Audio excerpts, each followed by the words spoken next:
Ladies and gentlemen, let's move forward to the very first panel discussion. And the topic that we're talking about, it couldn't have been more appropriate than any other day, as the special day that is today, because we're talking about a very pertinent topic around sustainability at Crossroads. And the big question, what's next? Now, to conduct this session, we have with us our expert moderator, Vij, Director, Technical Development, GBCI, and he's been working in the field of green buildings for over 14 years, and he's leading GBCI's Better Materials Initiative, which aims to further accelerate the global adoption of better building materials. While I do believe that our session moderator has already joined us, let me also introduce our eminent speakers in the alphabetical order. We also have the presence of Akhil Ganatra, Managing Director, Clancy Global, and he comes with over 17 years of experience, having established the practice as a first generation built environment consultancy and second generation in construction. Under his leadership, Clancy Global has consulted 300 million square feet, over 700 projects in 85 cities across 5 countries. We're also joined by Gurmeet Singh Arora, National Chairman of CII, Indian Green Building Council, and National President, Indian Plumbing Association. And he comes with a prolific experience for more than 28 or close to 3 decades, if I may say. He's also founding trustee and secretary of the Indian Institute of Plumbing, and is also the founding member and senior fellow of Indian Green Building Council. Our next speaker joining us, and we also have with us Jaya Dindar, Program Director, Integrated Urban Development, Planning and Resilience with WRI India, and she comes with over 16 years of global experience in a diverse set of roles within the domain of sustainable urban planning. And she also leads the practices work on advancing goals for sustainable development. Our next speaker joining us right here in the first panel discussion, we also have Namrata Mehra, Head of Design and Customer Centricity, Vikhroli, Lead Sustainability, Godrej Properties. Now, she works at the intersection of marketing, brand, design, customer centricity, and sustainability to deliver tangible value and meaningful delight for our customers across the real estate life cycle. Now, she was responsible for leading the GPL Design Studio from 2015 through 2019 before pivoting to leading CSR and sustainability for Godrej Properties. Our next speaker is Nihar Chedda, Vice President Strategy, Prince Pipes and Fittings Limited. Now, he's been actively involved in growing business since the company's IPO, engaging with the key stakeholders. And he works closely with the team, focusing on expanding the pan-India distribution network to build a base of quality distributors with strong relationships with the company. And that leaves me with our final speaker, a prolific person herself. We have with us none other than Suhasini Iyer, Principal Architect and Founder, Auroville Design Consultancy. Her studio is dedicated to applied research in the field of solar passive architecture, sustainable urban development and building technologies, water and waste management, and renewable energy. She's also the co-founder of Auroville Center for Scientific Research for Applied Research in Sustainable Development in the field of settlement planning and appropriate building materials and technology. So it looks like we have a power-packed panel lined up for all of you, ladies and gentlemen, and it's only befitting that I hand over the proceedings to our session moderator, Vij, to take it over from here. Over to you. Thank you, and good afternoon, everyone. Welcome to this session on sustainability at Crossroads. What's next? So over the last about 2 years, we have, of course, very closely seen significant changes in the way we live. And of course, that has impacted all of our lives. It has definitely impacted the building sector, the construction sector itself. The impact of the pandemic, of course, we are still kind of trying to figure out what are the long-term impacts, what were the there were some short-term impacts, but there are definite long-term impacts.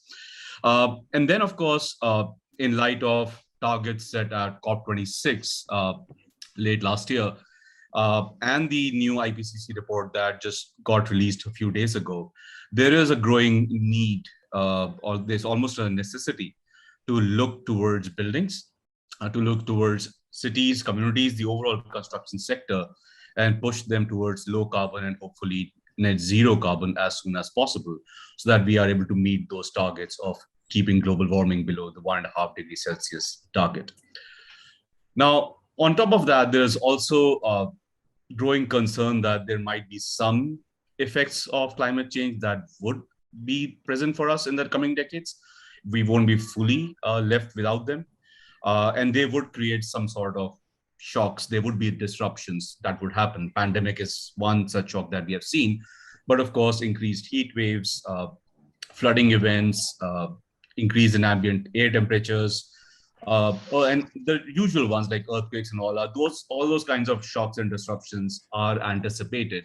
So there is growing conversation on how do we make our cities, how do we make our buildings more resilient so that the impact on people, on their lives is reduced, and as much as possible we can continue as smoothly as is possible in these circumstances. So today we do have this panel of experts that was just introduced from a broad spectrum of disciplines who are here to kind of talk about this. And that's what we're going to talk about. Like, where do we see this entire space go based on our recent experiences and the projections that are coming out globally as well as from India. So in that regard, let me start with Mr. Gurmeet, if I may. Over the last 2 years, of course, the pandemic has created changes in the way we live and we work. Now there are expectations that buildings should not just be green, but people are also looking at the health aspects of it. They want to stay healthier within them.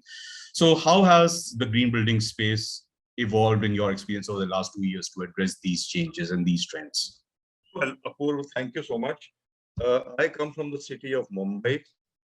And if you looked at the time when the pandemic made us sit home for about 70, 71 days, we had dolphins sighted off the coast of Marine Drive, which we normally go to Goa to see. We had peacocks dancing in a building compound in Kemp's Corner. We had a tiger coming in the Hirnandani estate in Thana. Now, birds, animals, aqua life, marine life, flora, fauna are choking to death.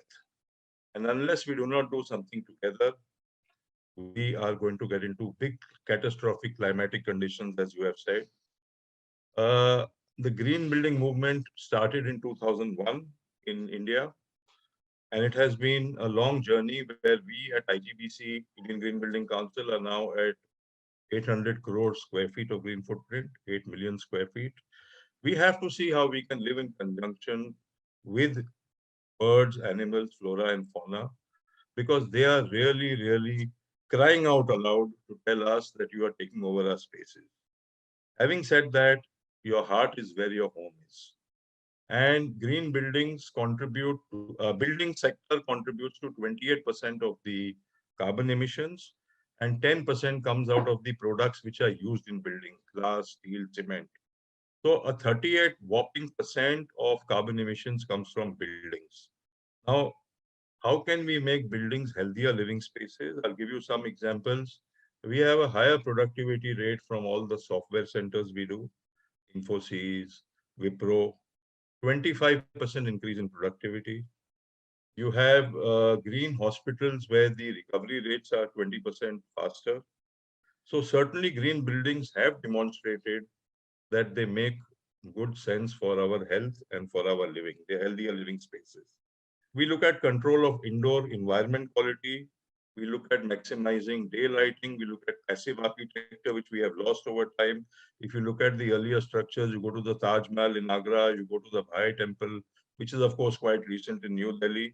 You don't need a fan to stand in those. There is so much, the Hawa Mahal, there is so much cross ventilation taking place. Green buildings are 3 to 4 degrees less in temperature without any active cooling than the ambient temperature. So it makes good sense to go green. And now we have green buildings which do not cost much. The buildings now are not even more than 1 or 2% compared to a conventional building. We look at bringing in daylighting without bringing in heat. We look at using materials which are in abundance rather than in depletion. For example, we brought about the use of fly ash cement because fly ash was in abundance. We look at energy efficiency, water efficiency, harnessing water by rainwater harvesting. I am very happy to note that the government has taken up a mantle upon themselves to green India. You have the Swachh Bharat Mission 2.0, where they're looking at, you have the Amrut Mission, Atal Mission for rejuvenation of urban, urban transformation. Your government is looking at free sewage cities, free garbage cities. Already 9 cities are qualified. but they are looking at 157 cities now. You're looking at treating all water and sanitation and waste. You're looking at ODF, the big ODF program, open defecation free program that is taking place. We're looking at energy conservation through the Bureau of Energy Efficiency, the ECBC norms, and the Indian Plumbing Association is now working with the Ministry of Housing and Urban Affairs, where we are bringing about what we call a Bharat tap, where we reduce water consumption in plumbing fixtures and sanitary ware by 30-35% at source. So you do not need to treat that much water, because treatment is also costly. You go to Singapore, just in our neighborhood, 40% water comes from desalination, 40% comes from treating sewage, gray and black water, and they put it in a bottle called new water and we drink that water. We may have this trauma or this thing that we can't drink flush water, but it's treated to a level in the new water plants, which is not only potable, it is drinkable. So there has been a lot of reduction of carbon footprint from the government's initiatives. They have a clean air program where they're looking at 154 cities for the National Clean Air Program. They want clean air, clean water, clean land. And now we have also seen that trash is cash. So we have to seriously look at the cradle approach.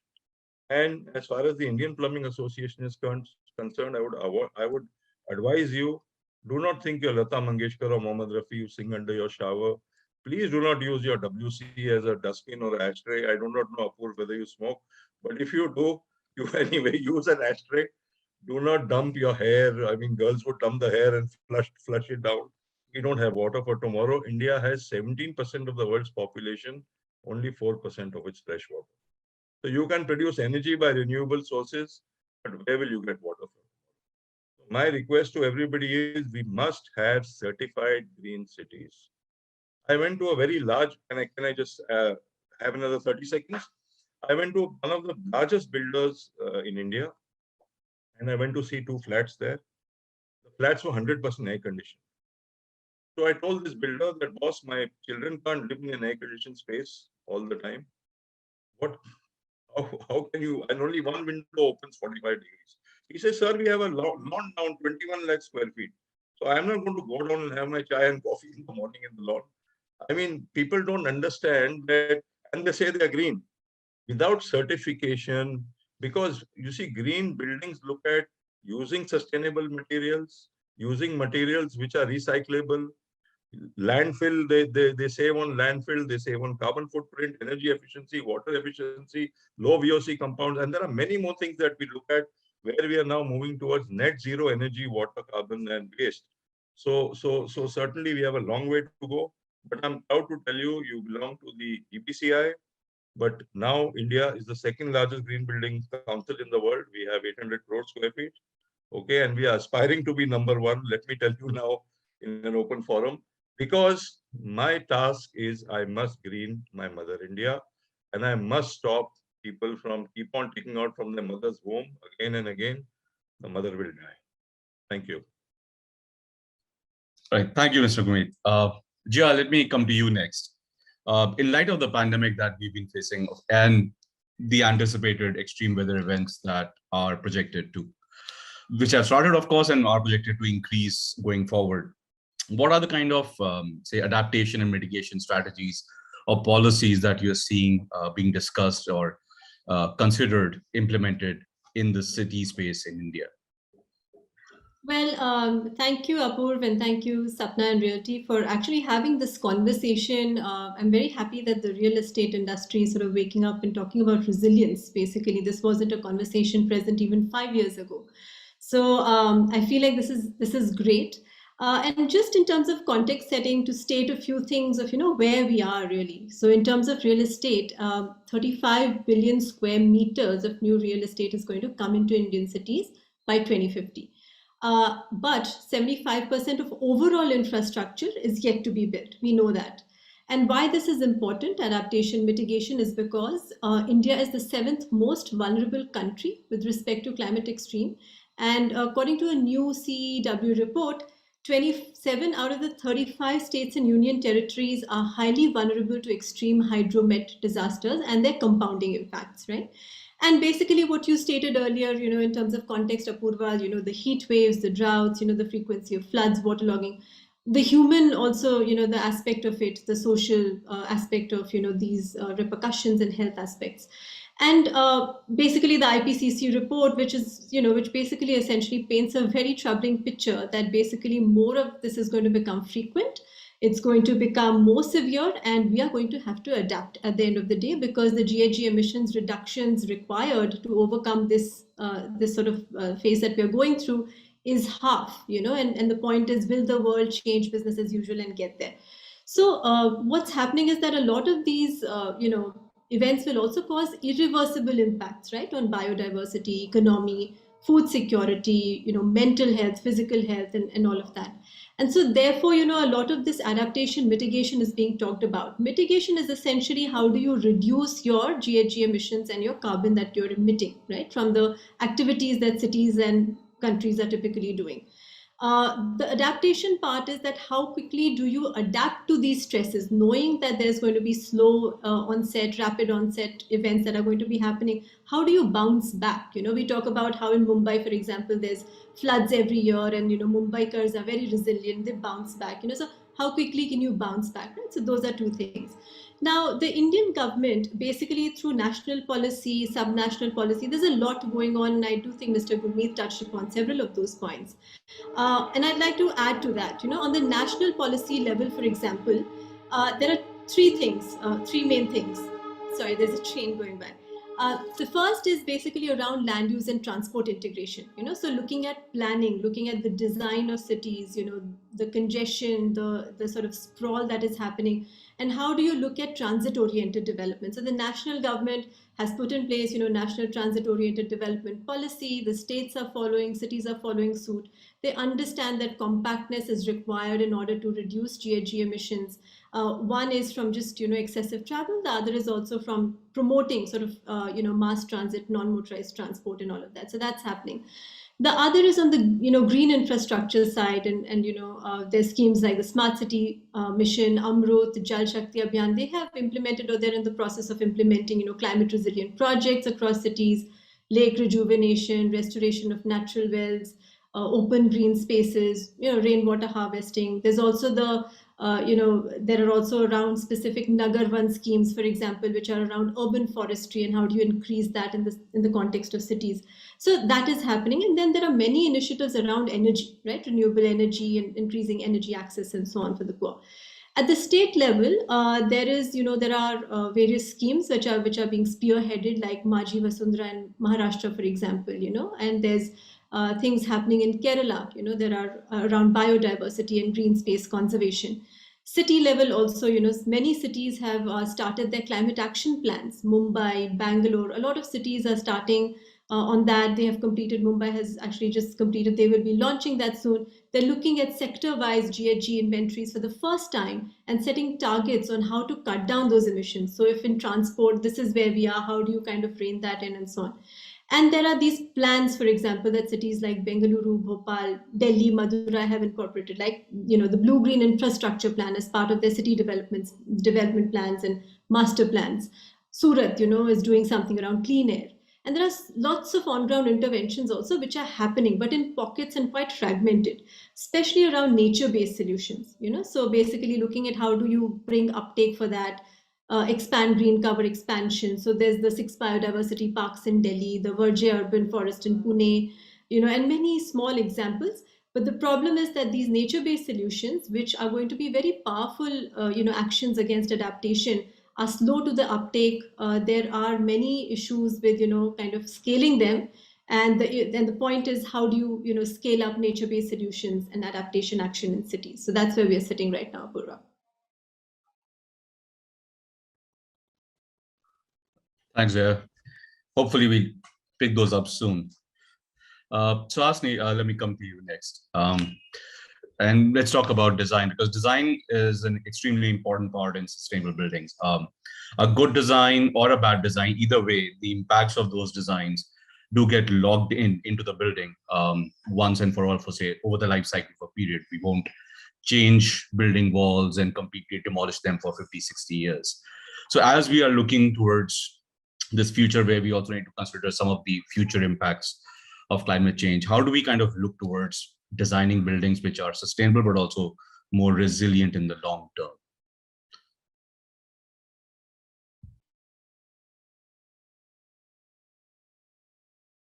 Mike, sorry. Yeah, I am unmuted. Thank you all for inviting me. First, I would like to say that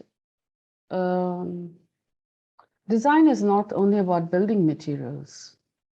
Design is about planning, and design is about innovation, and design is about collaboration, you see.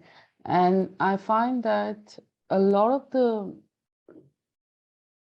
efforts in this country that goes into at the policy level to make Indian cities more sustainable, whether it was the JNURM scheme, which went right from administration, time planning and other things, and smart city program and various other programs.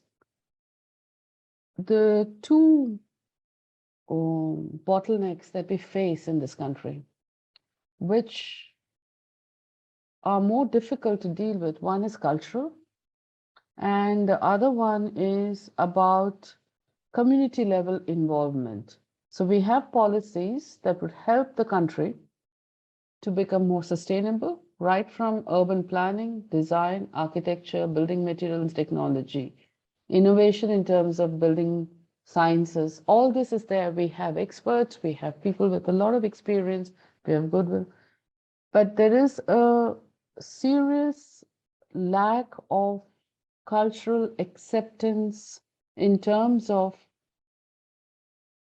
I would say, design in this country, or what we call intellectual input appreciation. So whether you're a planner or a designer or an architect or somebody like that, and you're going through the cycle, and I'm a bit sorry to say this in this forum, which is sponsored by real estate, is design takes the last seat. And then you plug in technological solutions and hope that will be the glue that will hold the project to become green. So you get points, and I'm sorry, Gurmeet Singh ji, but giving points in terms of green building, where you again fragment technological input, which do not often function together and are not really in context. And this is where I think a lot of work has to be done on a cultural level. Post-independence, Indians have been very mobile, but either because of distress, jobs, education, whatever, we have very cosmopolitan cities and metros. And somewhere along the line, the cohesion in terms of social capital building works only when we have disasters, whether it's a flooding in Mumbai or tsunami on the East Coast, then people come together. But what we have in hand is one of the biggest disasters that we as Homo sapiens sapiens are going to live through. Post the fifth extinction, primates have come into being, and we will be living through and seeing the end of the sixth extinction. And this is where I ask the question, how come India is such a paradox? Because we have culturally and socially one of the most tolerant and collaborative people. And yet, when it comes to making our cities livable, we are extremely competitive, whether it's in terms of land speculation, hogging of infrastructure, not following any rules or regulation, right down from how you drive on the road to waste management and other things. So there's a kind of a paradox. On an individual level, we're very tolerant and very, very compassionate and extremely sharing, and what you call this hospitality of the Indians, but it doesn't seem to extend to our space that we occupy as urban dwellers, or the space that we occupy when we work with designers. It is a competitive enterprise. I'm in this field since 35 years. I can say almost 100% of the projects I've done are focused mainly on putting together strategies and building into a holistic system of design which has water, building sciences, climate, context, vegetation, landscape, waste management, energy generation, everything, right from the first project I started after I left college to now. But what I find most amazing is that between the people who occupy it and the people that I build with, it's competitive. You do your work as a designer, then the engineer does it, and then the builder does it, and the financer does it. It's all fractured, disrupted, and segregated. Seriously, I feel that it's not about the embodied energy of the building material I use or efficient building designs that I use so that I cut down on the amount of space that has to be built and yet fulfill 100% of the functions. And it's not about intelligent envelope design that uses the least amount of material to manifest the maximum enclosed space with the best use of material and labor skills for the geographical context, or about recycling my waste and being net positive in terms of energy, but it's about how we work together in the development sector. And this is where I find that we as professionals may have to take the leadership role between the engineering, design, technology, and planning sector to bring about a new paradigm shift in terms of professional collaboration. When Jaya was talking about land use and mobility being integrated, otherwise you don't get sustainable urban planning. And I completely resonate with that as an urban planner myself.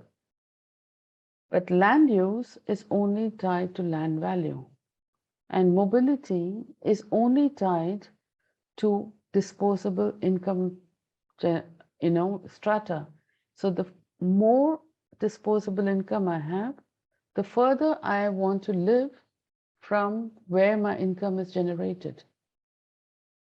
These kind of paradoxes are a bit difficult to deal with if we do not put our finger on the cultural sensitivity of the professionals and say, let's stop looking at only iconic buildings and green buildings and appreciating, the star architect, but looking at a collaborative enterprise where we say, each one of us is part of the whole, and the whole is part of this country. And this country moves only when we collaborate. Which brings me then to the next phase, like how do we bridge the gap between the professional, the public, and the politicians at another level? Because only then we move it to the impacting the structure itself that controls the development without actually paying attention to it. Because to put it in a certain metaphoric language, you can, bring up a child two ways, by neglect or by being very present. And both ways you bring up. And I feel that we are building this country by neglect right now, but focusing a lot of love and attention on the finance, real estate, and the industrial sector. And they're hoping that by some magic, it'll all come together one day by itself. But it is not. I find the last 10 years, the situation has actually become starker, and the pandemic brought it very close to home for us, and we start waking up that we are not outside the impact zone. We could be collateral damage in the design profession itself. Thank you. Right. Yes, I mean, we do need to get everybody on board. So let me just go to Namrata next. At Godrej Properties, where you have been designing a lot of green buildings for a very long time, now almost 2 decades. And given this shift now that we are seeing on moving towards, say, net zero buildings and net zero, say, energy and water buildings, how is that getting factored into design and construction at Godrej Properties? Actually, if I may, because I believe the only real estate person on this panel and therefore speak on from the other side, I don't think I'd want to talk about green buildings at all. And I say this with the utmost respect to all green building professionals, because what we felt at a large real estate company, and we have a footprint of 153 million, and I think what Jaya has also helped set context as to how much more. I mean, if one developer can have a development footprint of 153 million square feet, you can imagine aggregated, you are seeing actually that much come into the market every year and subsequently till 2050. So the way we look at sustainability, and I believe it has evolved from a focus which was predominantly on green buildings. We are a founding member of the IGBC, and we have been building green for a while now. And for us now, it's space hygiene. Every Godrej Properties development has to be IGBC minimum silver, and there are internal mandates on how projects get rewarded if the silver moves upwards. And those are for us to manage, because we honestly don't even believe that we need customer commitment to do that. This for us is something that we're going to do. One of the things we did do is to say that we can put in the best infrastructure. We went back and found that a lot of that infrastructure was just not getting used, because we hand the societies over to a management committee, which is society driven, and no one takes care of solar panels. And who cares actually at the end of the day? You just want to cut costs, and not every society is evolved. So we started certifying the Green Society certification purely because it is sustainable development is a collective mandate. It isn't going to happen if one person, and I think it is a pleasure, at least for me, to be on this panel, because the varied disciplines, opinions, insights that all of us get, because it's so well represented. So the way I'd say is green buildings as of now are hygiene, but it isn't just green buildings which is sustainability. Honestly speaking, sustainability, at least for us, is toggled across environmental, social, and governance, and it is very important for us. And the one thing that we started doing a couple of years back is we precluded, we did not allow people to say sustainability initiatives anymore. For us, it's now sustainability performance, or rather ESG performance. Every site has an environmental management system, because it isn't just the green building approved that is important. Gurmeet correctly mentioned that IPCC says 39% of global emissions are from the real estate sector, 28% of those are operational, and 11% is embodied carbon. So yes, materials matter, but how you make the building is also incredibly important as a sectoral device. And what we found is, while we may have focused on green buildings, we had to take a step back and focus on how we were building the green buildings. So we've set up environmental management system on all of our current operational sites. And I'm hoping to say that by the next year, all of them would be ISO 14001 certified. For us, our biggest thing is to, in the reuse, recycle, mitigate, that we have to make sure that consumption is less. Then we have to ensure that whatever we build is built in that premise. And in case we are not able to fully address our footprint, we must sequester in that respect. Now, operations therefore have been the thrust of our efforts in the last couple of years. And another reason, or another thrust area that I believe real estate would greatly benefit from is exceedingly transparent public disclosures.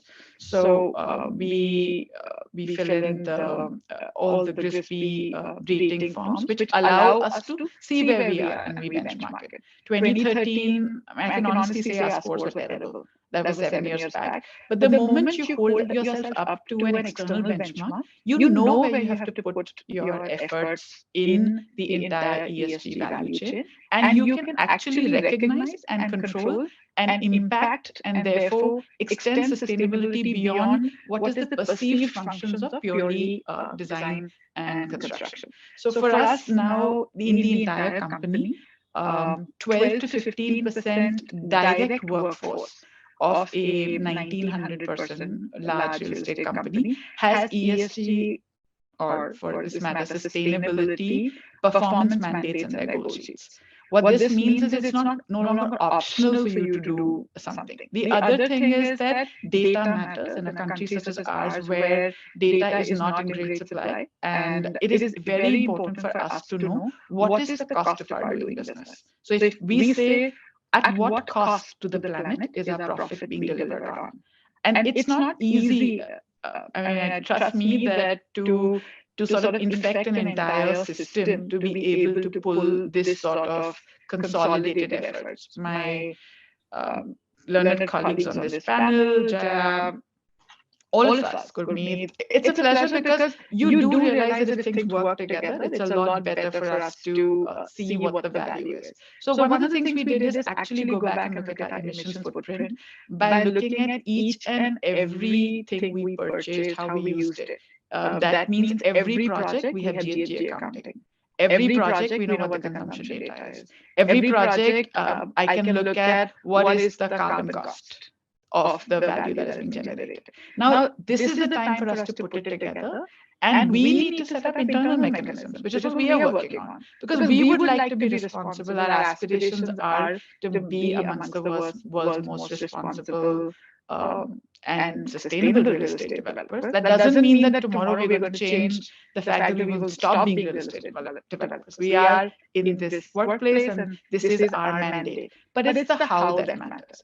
And what we have understood is that just as how people have to work together, sustainability is not run by sustainable managers or just by getting an IGBC certification because we made it hygiene. If we hadn't made it hygiene, I would be spending all of my time making sure that the buildings have that certification. For us, if that is not on a dashboard, that project has no way it's going to get launched. So it by itself is now a default setting. Now for us, handing the project over is the other step. Sites being environmentally managed is important. Biodiversity indicators are important.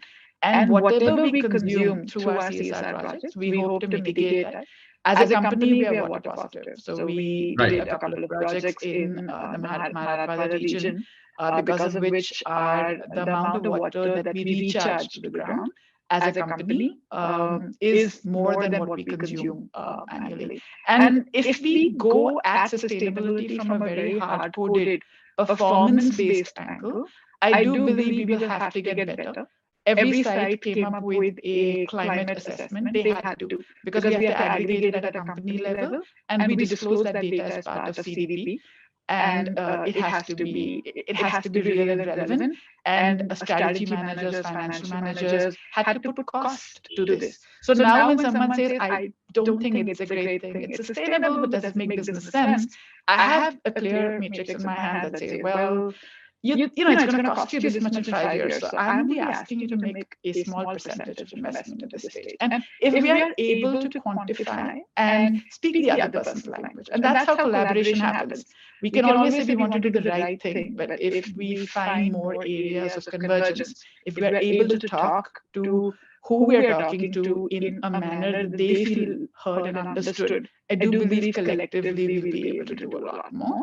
On the disclosures, Sorry, just to kind of respect other speakers' time as well. I'm sorry. No, please.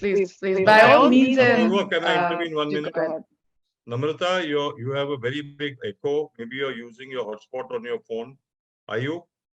No, I'm not. There's a very big echo. Anyway. Yeah. No worries. Thanks, Apurva. And like I mentioned, we have to move into a sort of a value-based, larger, almost like an ecosystem approach. If truly, we have to work together and solve problems. So, sorry if my answer was beyond green building. No, Namrata, I think you really need to check your sound because it was very difficult to follow you. You have a terrible echo. Maybe you can leave and rejoin again. Maybe it will be better. Sure, let me do that. Sorry, Apurva. No, that's fine. So I think in the interest of time, let me just jump to Nihar next. And we talk about water, because water, of course, is a very, very critical resource. Electricity, once generated, it's easy to transport to further distances, but water is very regional. So water issues also become regional. So now, given that you are in that space, how do you see things happening? And what are the issues you come across whenever we talk about, say, water scarcity and sustainability? in different cities, different regions, and how do you and your team work towards, say, addressing those issues? Sure. So thanks, Apurv. So, I believe that piping systems are the heart of any project. And being a pioneer and an industry leader, we at Prince Pipes play a major role in making buildings more sustainable. Two specific initiatives that I would like to highlight. So firstly, we design and manufacture piping systems for plumbing, SWR, underground drainage applications, which are not only complying to the standards, but are also piping products that are both high performance, user-friendly, and minimize leakage of water, which helps. And secondly, I would like to talk about a new product that we have launched called EasyFit RE, which are plumbing pipes designed for reclaimed water. So, on site, we understood that there was a lack of differentiation between what pipes are carrying the fresh water and what pipes are carrying the reclaimed water, now that STP plants are mandatory in most projects. And this would create a lot of confusion, while the maintenance work would be, going on. So we studied the international, plumbing codes, from which we realized that, purple is the color for reclaimed water. And from now on site, there is a very good differentiation that white pipes would be used for fresh water and purple ASTM pipes would be used for reclaimed water. And, I understand that this is a very sort of minor innovation, and it's, in the larger scheme of things. However, I believe that, such small inventions help promote the ease and the convenience of recycling water, while also addressing important issues that are faced by the contractors on site. So, I believe that as an building material manufacturer, it is up to us to constantly innovate and try to identify such solutions which address both improve sustainability while also addressing on-site challenges.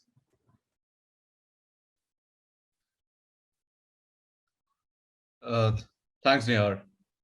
So yeah, I mean, that is of course very important, and I think that collaboration between demand and from the designers and the professionals and the response from all the building material manufacturers to kind of meet that demand is essential to kind of keep moving forward.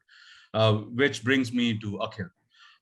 And given your experience, I just wanted to kind of talk about one of the big sectors within green building, like individual, or rather say any building itself, which consumes a lot of energy when we talk about, say, offices and hotels and hospitals and airports, data centers, is the cooling and the other MEP, which take up anywhere between 40 to 60% of the total energy consumed every year. So what kind of advances or trends have you been seeing in this space to ensure that that big chunk of cooling comes down, that energy consumption for those come down, and where are we going in that front?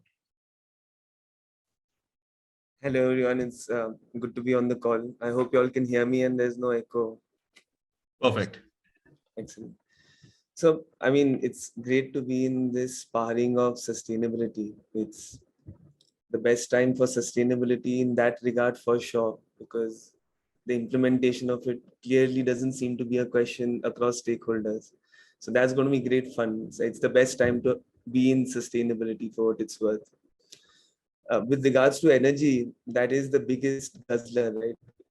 Temperature control is what takes up maximum power, because with lighting, we've become much more efficient.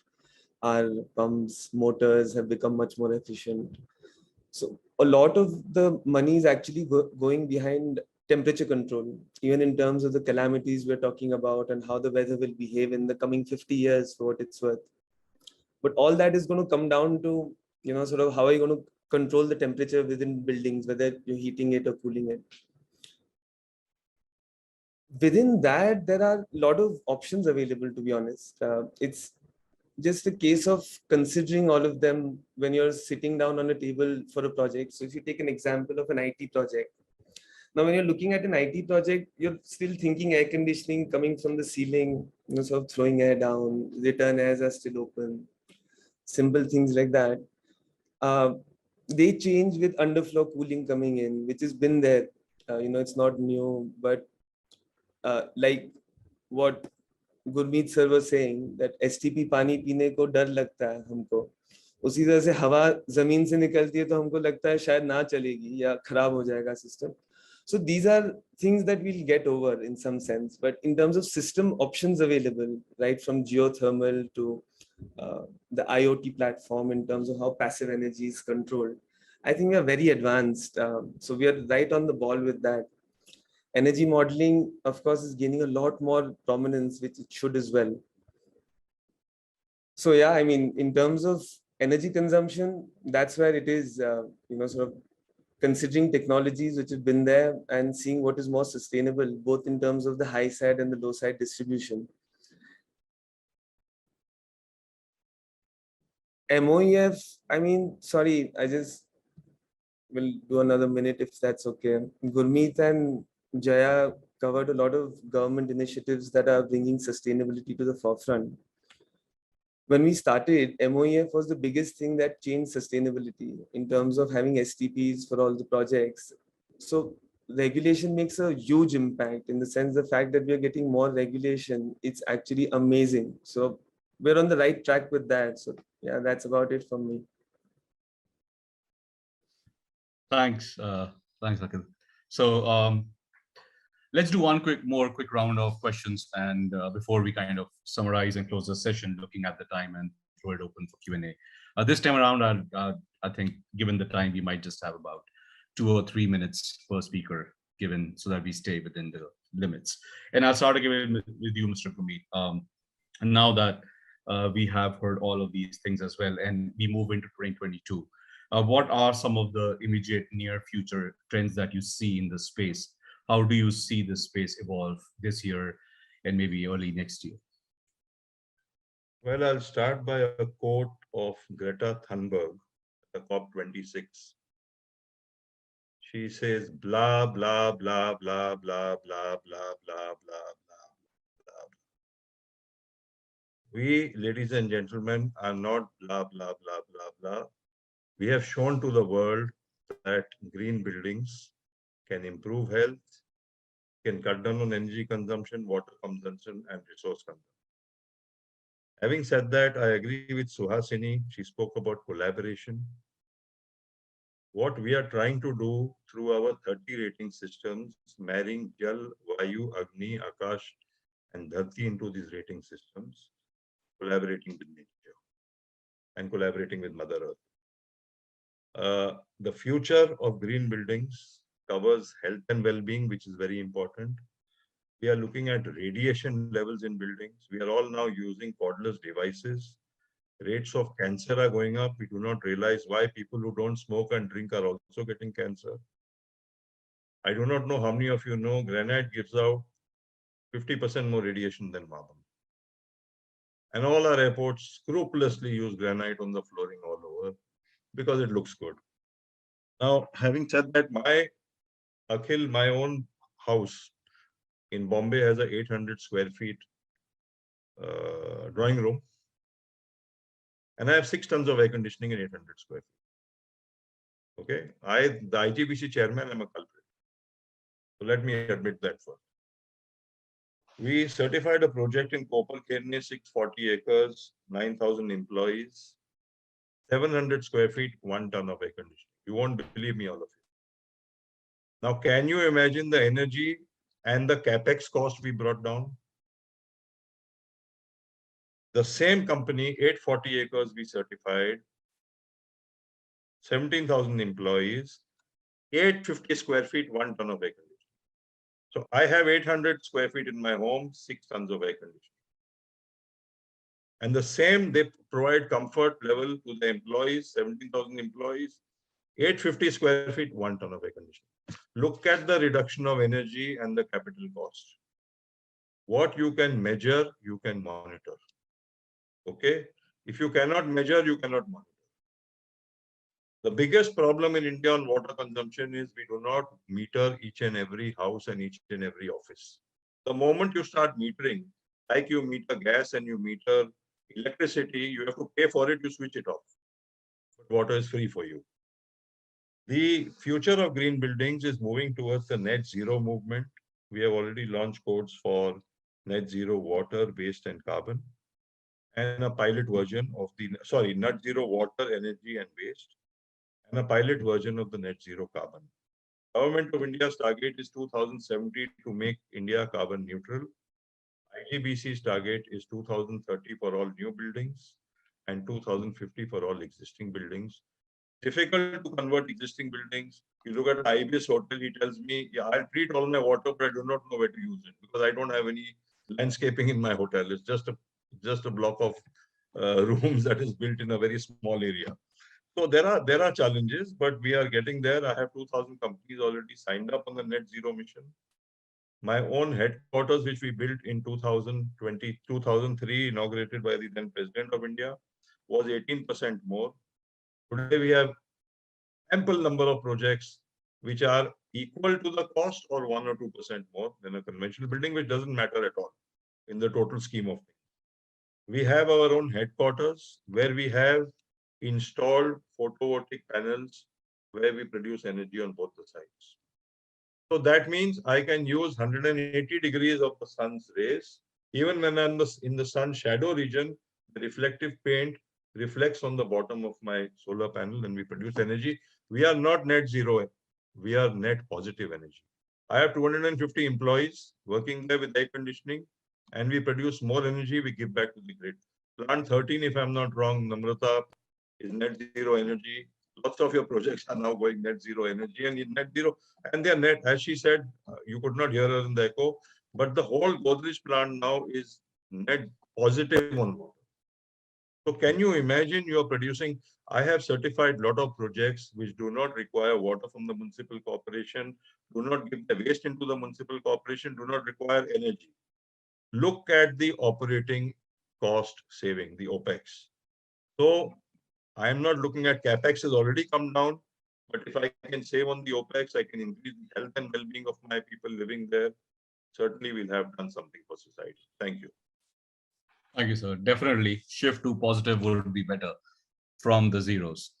Jia, let me come to you next. And there is, like, as we again talk about making cities more resilient, there is conversation of looking at nature-based solutions as an alternative to the hardcore gray infrastructure. So what are some of these and how are they being kind of considered in cities in India or in general conversations where it's going right now? Sure. So first I'll start with the good news. And the good news is that we now have data and evidence that shows that nature-based solutions can play a critical role in, urban climate change adaptation and mitigation. And just in a nutshell, what are nature-based solutions? These are approaches which use nature to increase and restore natural capital or our pool of environmental resources. So using nature for nature, right? And the solutions are relatively low cost as compared to gray infrastructure or tech-based solutions. They're sustainable. They offer benefits like disaster risk reduction, carbon sequestration, mitigating heat islands, promoting water resilience, food security, etc. And they also have really good returns when it comes to generating livelihoods. So, the investment that you make, say, $1 million that you invest on nature-based solutions generates about 7 to 40 jobs, right? So these solutions, typically, they reside in two contexts when we talk about them. So they're either urban or rural. So urban NBS can vary in scale. So looking at building plot level, solutions like vertical gardens, green roofs, etc., to local neighborhood level solutions like rain gardens, block and avenue plantations, urban parks, etc. And then the regional scale, where you're talking about more on the wetland conservation, urban forest, mangrove, restoration, etc. These are the kind of interventions that we have when it comes to urban. And they differ from the rural solutions, which are like agroforestry and afforestation, which generally require large tracts of land and are managed by communities most of the time rather than individual owners.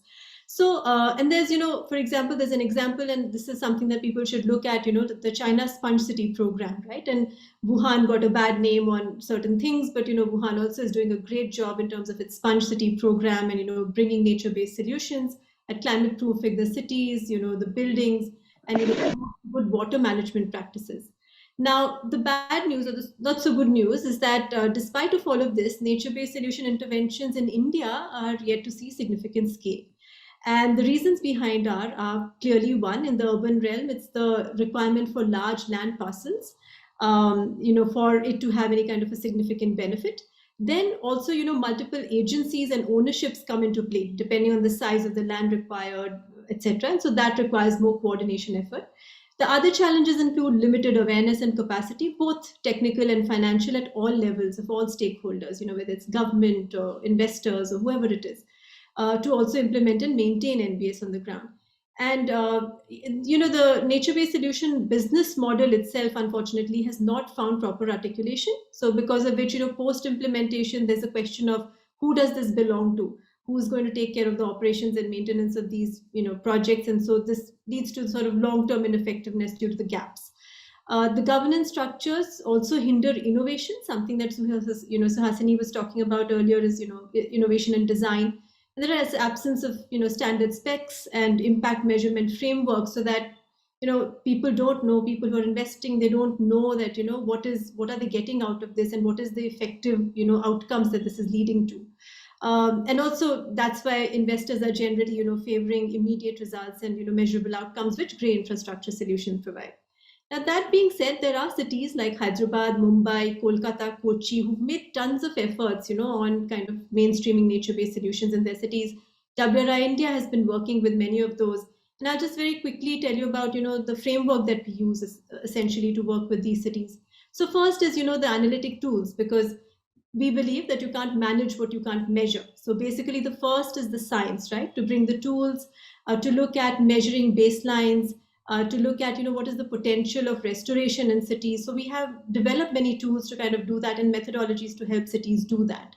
Also down to things like site species, matching, because you just can't throw around seeds and plant any tree anywhere, that causes other, down the pipe problems, other sort of maladaptations eventually. So looking at that. The second is looking at governance, finance, and institutional innovation. So basically, especially the O&M side of things. So for example, in Kochi, we did this, activity where we brought this, we did a mapathon exercise, did the site species map, we did the pilot projects, and then we also structured the O&M, where, Kudumbashree, for example, which is a grassroots organization in Kerala, is going to play a big role in kind of taking this project on and, kind of ensuring the maintenance. The third thing is, looking at prioritizing vulnerable communities, because these are the people who have, the least amount of contribution to climate change, but will be the most impacted, as in this situation gets worse. So looking at how do you assess individual and community resilience, how do you measure that, and what are the areas that need to be strengthened for these communities? And the final is, plans and prototypes. So whether you're looking at city disaster management plans, how do you move them from rescue and recovery to more preparedness and resilience? Whether you're looking at climate action plans and what kind of targets you're setting and how you're doing it in a collaborative manner. And the last thing that, we are doing, which we recently launched, is this accelerator on urban nature-based solutions through the CityFix Labs, where we're looking at, testing, identifying pilot initiatives, which can then be scaled up in cities, which relate to air, water, and green space management and efficiency. And then also the second goal is to create a forum on nature-based solutions in India, which would be a multi-stakeholder platform, which facilitates this whole peer-to-peer learning and knowledge exchanges for this nature-based solution conversation to scale. So basically, as the IPCC report is again talking, with loss and damage, going to be rising exponentially, cities need a lot of finance for adaptation action to build resilient communities. And we pretty much have the opportunity now to influence about a USD 53 billion in budget over the next 5 years in sort of infrastructure and disaster. So, how we go about influencing that and bringing solutions which will take this in the right direction is, that's the onus which kind of lies on us all collectively. And I'll stop there. Thanks, Jaya.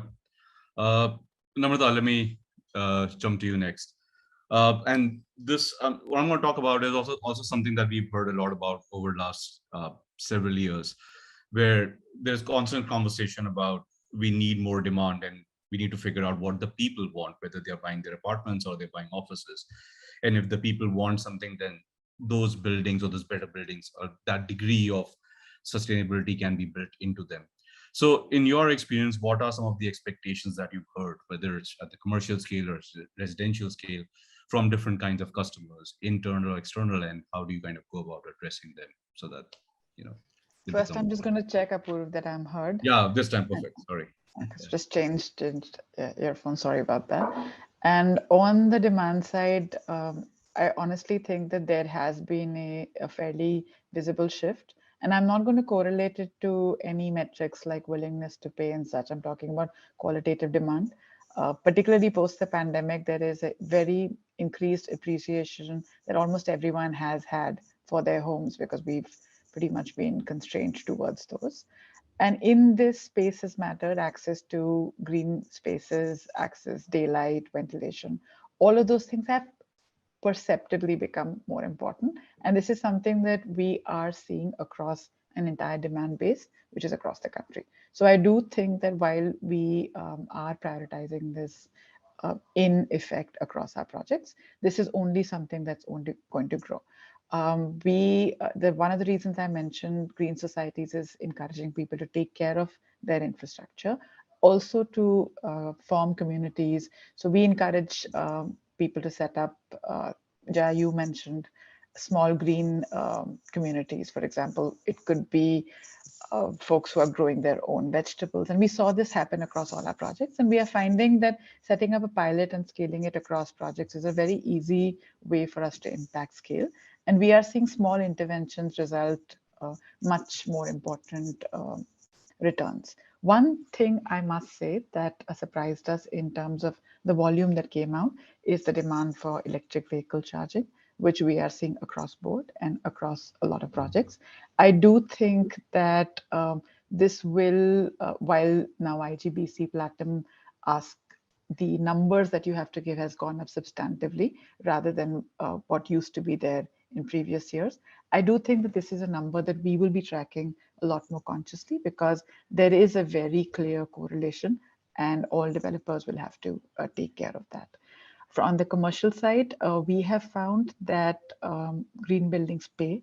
I'm not sure if you are aware, but one of our developments, which is Godrej BKC, in BKC, of course, and which is IGBC Platinum rated, was able to hold price for the highest transaction value ever recorded for commercial projects. Having been involved with that project from the start of the project from the start of the construction, which is digging the hole till the final handover, I found that our ability to hold on to the premise and not dilute any of the specifications which entailed for that project allowed us to do this.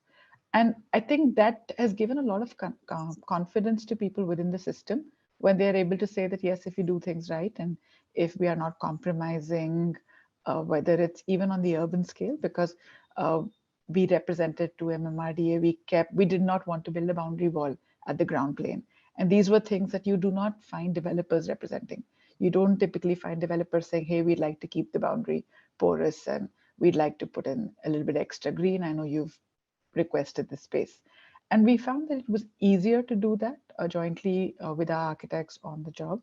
And we were able to convince them, and we've seen this happen. And now a lot of our leasing teams use such projects as benchmarks and say that it is only when projects don't have high degrees of specifications to cut out, say, solar heat gain, that they look blue tinted and green tinted. If you build right, you will have daylighting. You will not have to put the lights on in the day. So our leasing teams are now trained to say that there is a correlation between your operational cost and what you build and the infrastructure you put together. So, I mean, that's all from me, but I hope that gives you some confidence that yes, the demand side has also evolved. And I do think we will continue to see it. My only caution here would be not to wait for someone to ask for it. I do think we have to remain ahead of it. We have to provide solutions before it becomes a clamor from the customers. Right. Thanks, Namrata. Nihar, let me just jump to you next.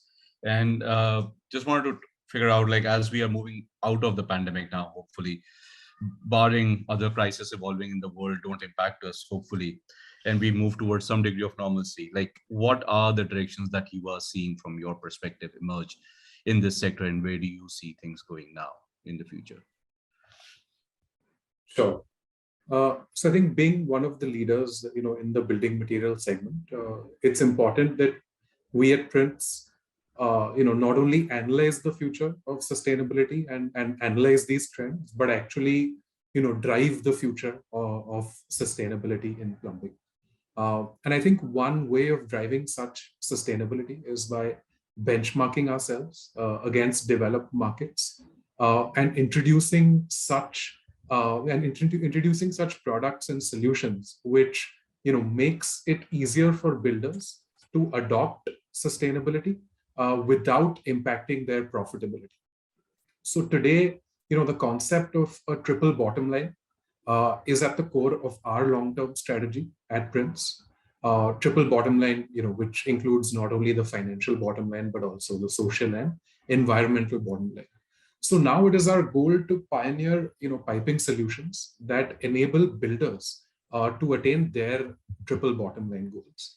And I think one such example is a product that we have recently introduced to the Indian industry is DWC pipes, double wall corrugated pipes, which are used for underground drainage. Now, DWC pipes are high performance, user-friendly solutions relative to the conventionally used RCC cement pipes for this underground drainage application. And today, DWC pipes not only have better load-bearing capacities, they also have a longer product life cycle, making them more economical for the builder, and now making it very convenient to pipe waste as well as treat waste. So I think, as a manufacturer, it is important that we consistently pioneer such products in India, which enable builders to focus on their triple bottom line, which will drive sustainability in their buildings. So yeah, that's all I have. Thanks, Nihar. Swasni, let me come to you next. And just wanted to touch upon, say, the material space, which is slowly gathering a little bit of attention, and the impacts of material selection within buildings, within infrastructure as well. There are impacts which are on carbon, but also equally important is the fact that as materials and the supply chains become more complex, we often do not know where our materials are coming from and what are the impacts within those supply chains that are happening.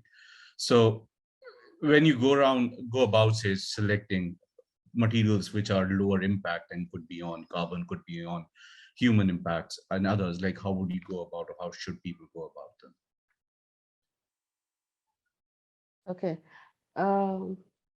Whenever we take up any project, we actually do a kind of a matrix based on several factors that makes a material choice for us in a way. So one of the first thing is, of course, the context. Where are we building? And one of the ways we go about identifying what is the local building material is to go and visit structures that were built pre-1950s, at a time when people didn't have disposable income, the road infrastructure was not developed, and skill development used to be basically localized.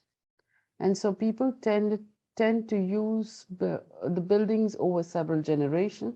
So they built for resilience, they built for actually longevity. So by just visiting just 3 or 4 structures that are built pre-1950s, you get a whole palette of what is the typical local material. Now, of course, you could have a bottleneck that, which could be that local material now is no longer local, or nobody's making it, or because there was no demand, or it's become too expensive, or whatever. The next thing that we look at is what can be supplied from this palette, okay? Even if it means going the extra mile for it.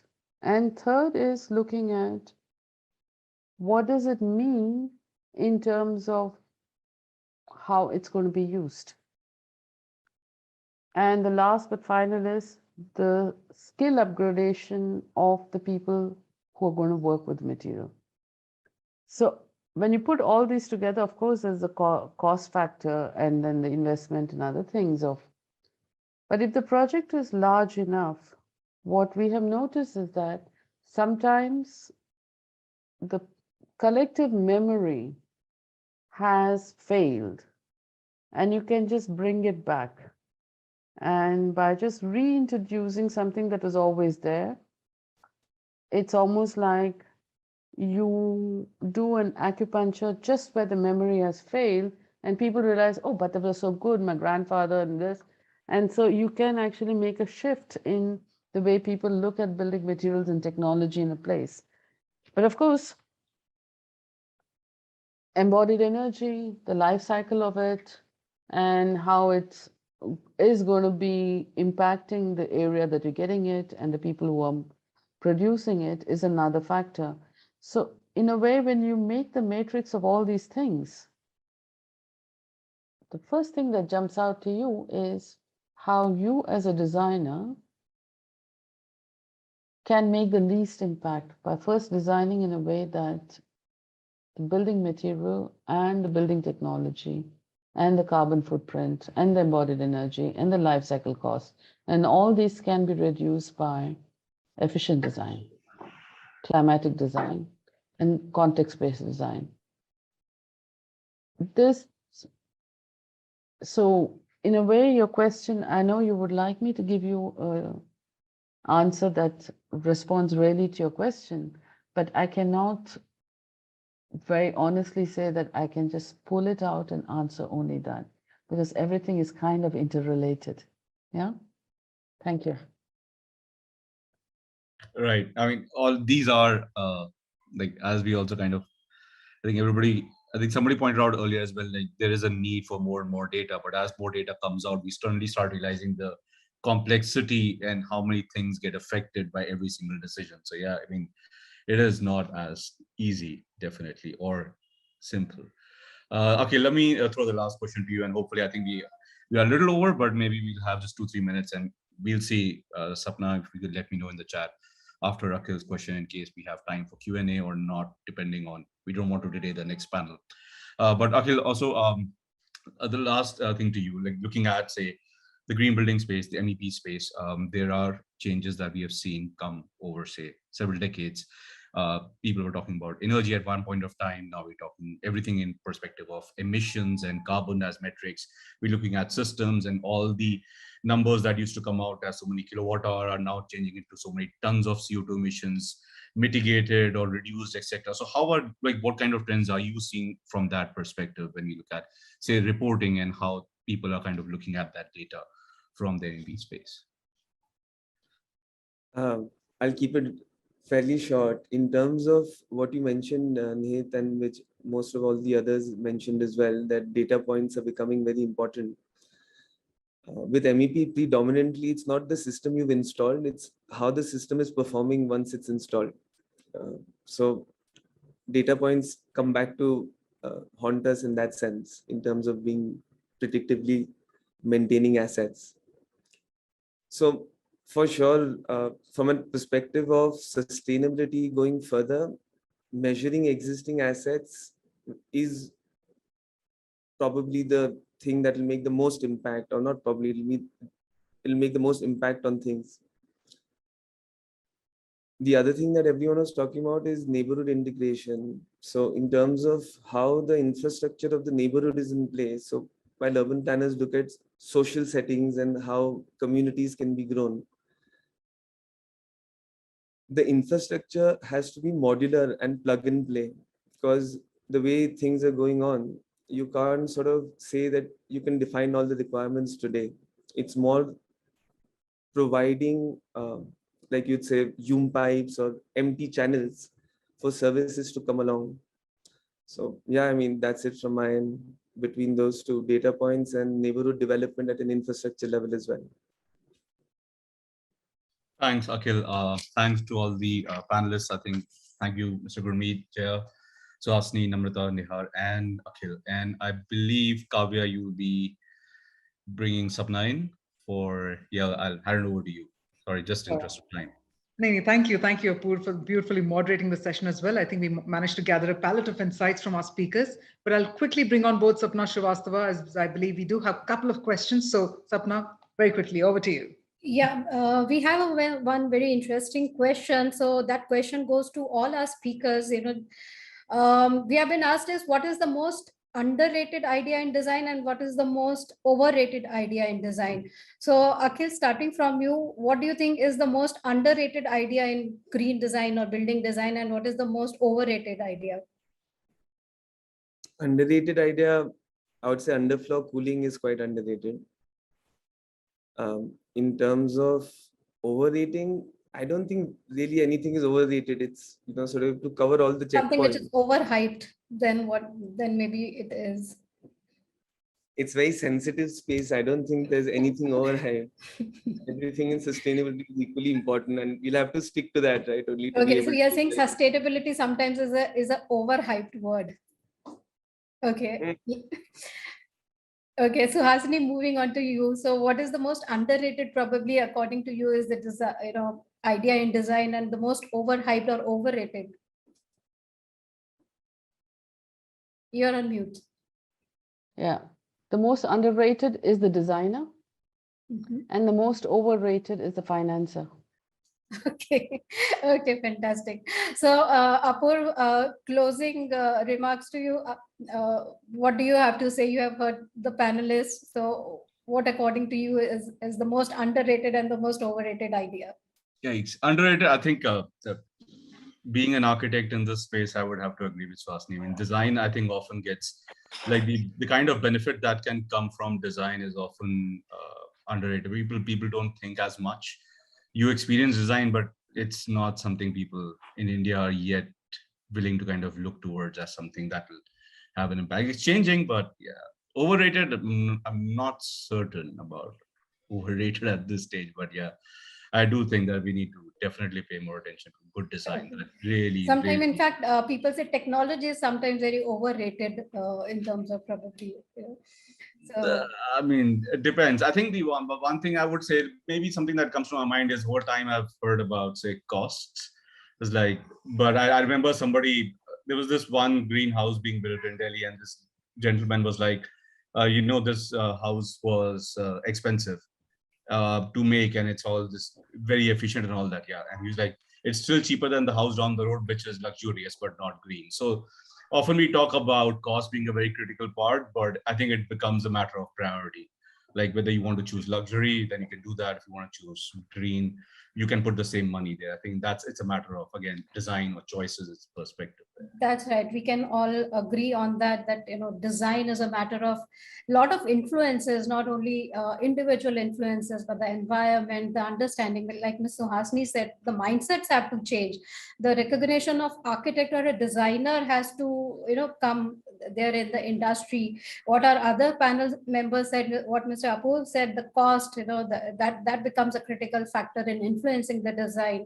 The technology becomes an influencer. Akhil said that there are some of the technologies which are quite underrated, and they need to be recognized for what they can do to probably bringing the green buildings or sustainability. We do have a lot of questions, but yes, we have to move on to the next panel as well. Kavya, I hand it over to you now.